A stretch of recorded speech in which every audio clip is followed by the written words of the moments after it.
Good morning, good morning. Walking while talking. Dito po sa Ortigas naman tayo. Meron pong apat na important 4 to 5 important symbol or sign ng malapit ng pagbabalik ng Panginoon. Makikita po natin ito sa Matthew 24. This is a very sure, accurate sign na napakalapit na dumating ng Panginoon. Number one, the first important is the condition of state of Israel. Napakahalaga po niyan. Unang napakahalaga na sign that the Lord Jesus Christ is coming back again. The condition of the states of Israel.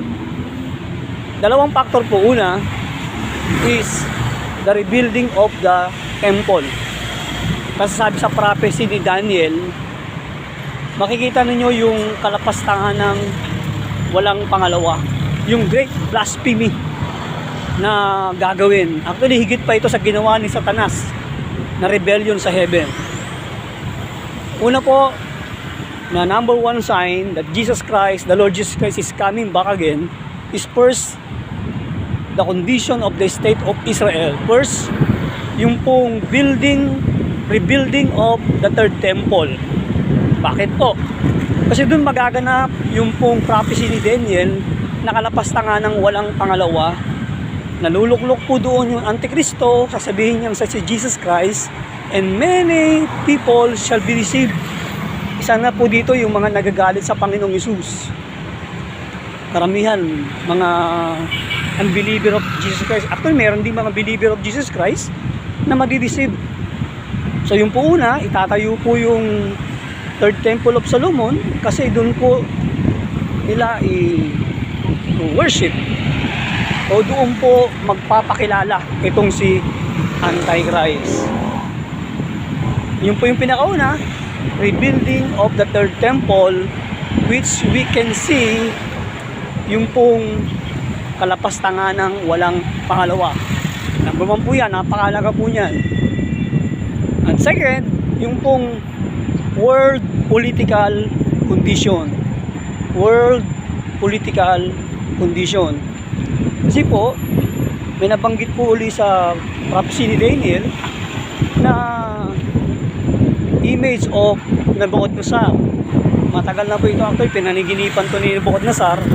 At dahil siya ay worried, he asked Daniel for the explanation.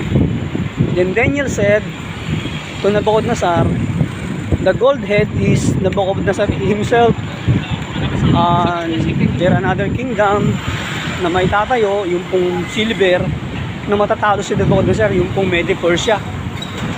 Then pagkatapos po nun, yung pong susunod, which is si Alexander the Great, at the same time so yung Roman Empire.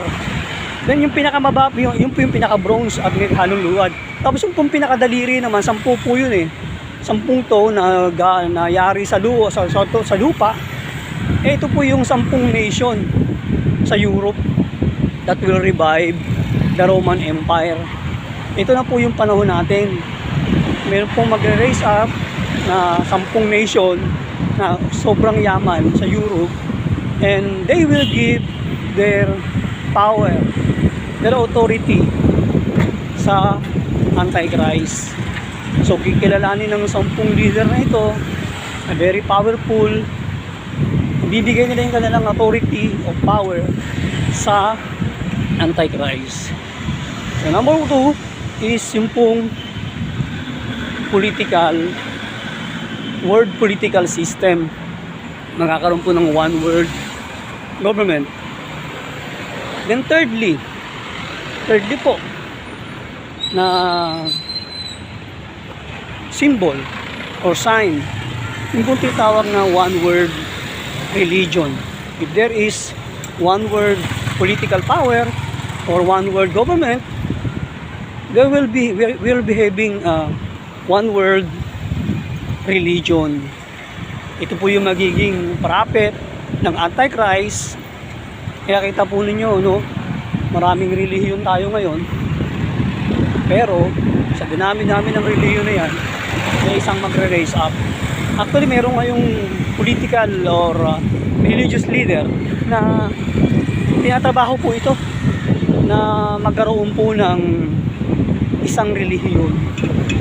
Kanya pong kinausap yung mga major religion of the world.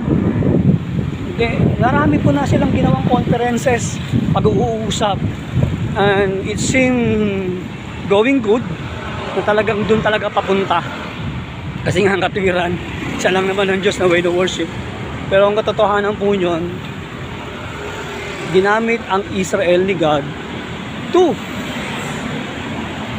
make the world known that there is only one God. Yung God ni Abraham, Isaac, and Jacob.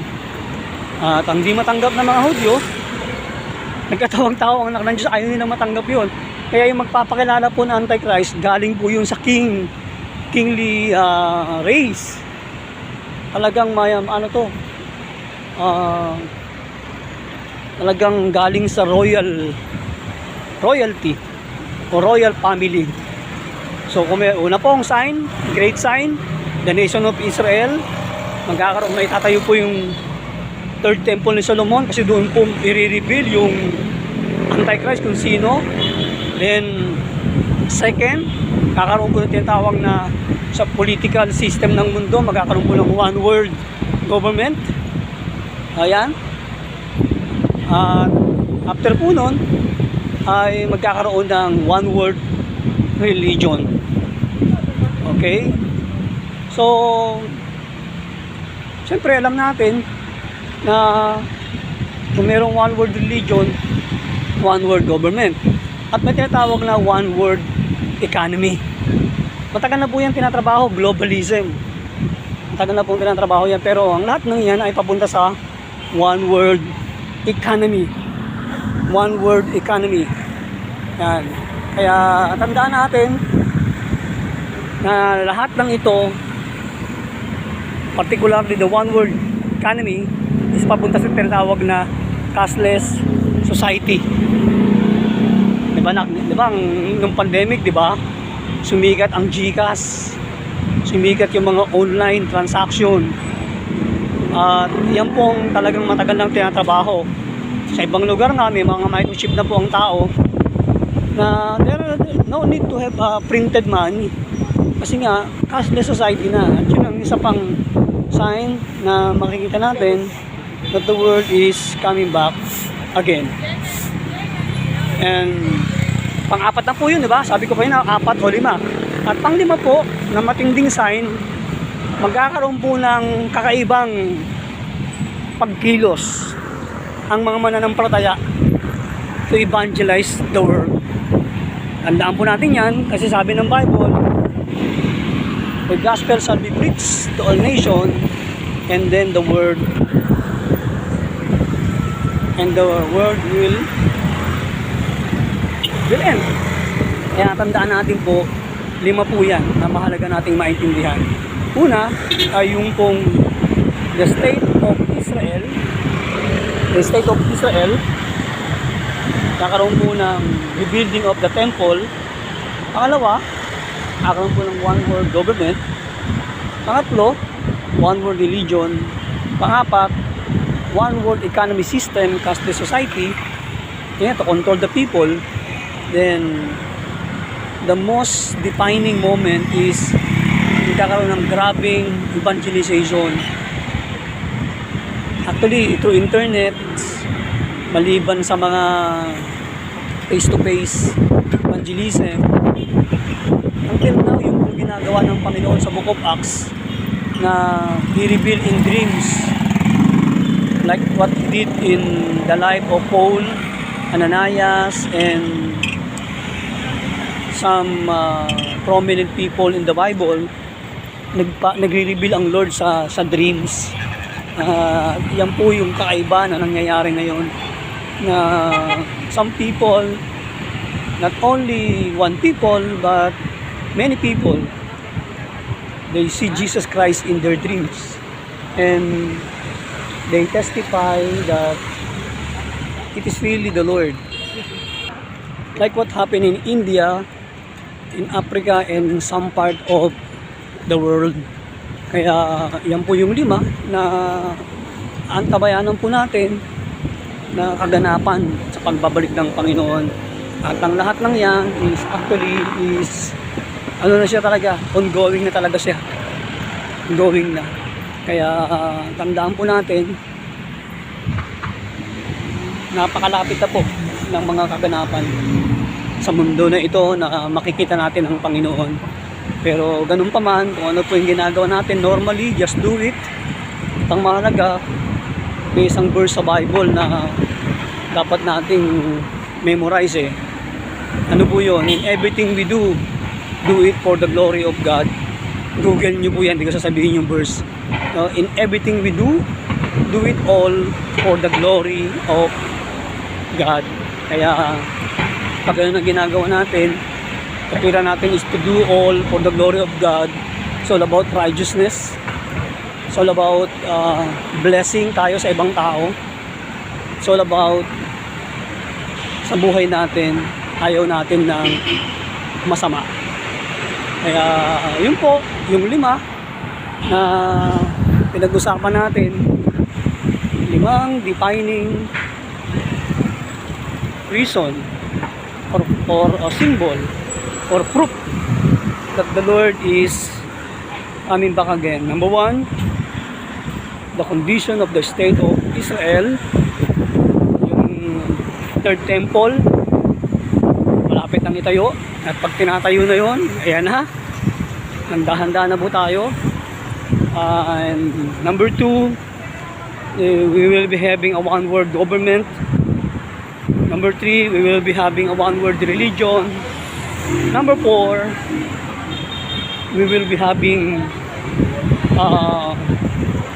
cashless society or controlled economy. Yun, controlled economy. Kasi nga, madaling makontrol ang tao pagdating sa finances. Kaya yun ang gagawin, microchipping, no more printed money, lahat is electronically processed. Kasi nga, yun talaga ang planado nila. At pang-5, magkakaroon po ng very supernatural way of evangelism. So, tayo po bilang mananampalataya, sakaling nanonood ka, kailangan lang natin umobey like Ananias. Obedience na huwag yung obedience na gaya ni Jonah ha, na very nabuo sa sama ng loob na obedience. So, ganun pa man, ang Diyos ang gagamit sa tao para maraming maabot ng salita ng Diyos. Hindi po yun depende sa atin. Yun po yung nag-depend sa kapangyarihan ng Diyos. Magpagamit lang po tayo. Lahat tayo po ay dispensable. Diyos po lamang tayo aasa. Diyos lamang po ang siyang gilo sa buhay natin para tayo ay magamit sa kanyang kalwalatian. Kaya purihin ng Panginoon dahil sa mga nakikita natin ay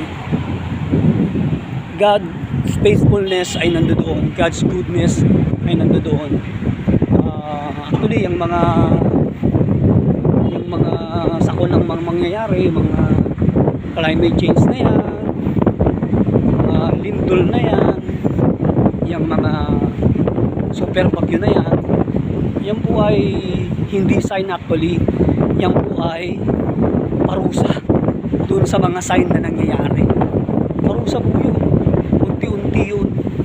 That's not the sign, yung mga lindol na yan, matinding bagyo, hindi po yan sign, yan po ay parusa na sa mga yung unang 4 na kaganapan na pagka pinamak nila ang Diyos ng todo-todo na grabe ng blasphemy yan ha.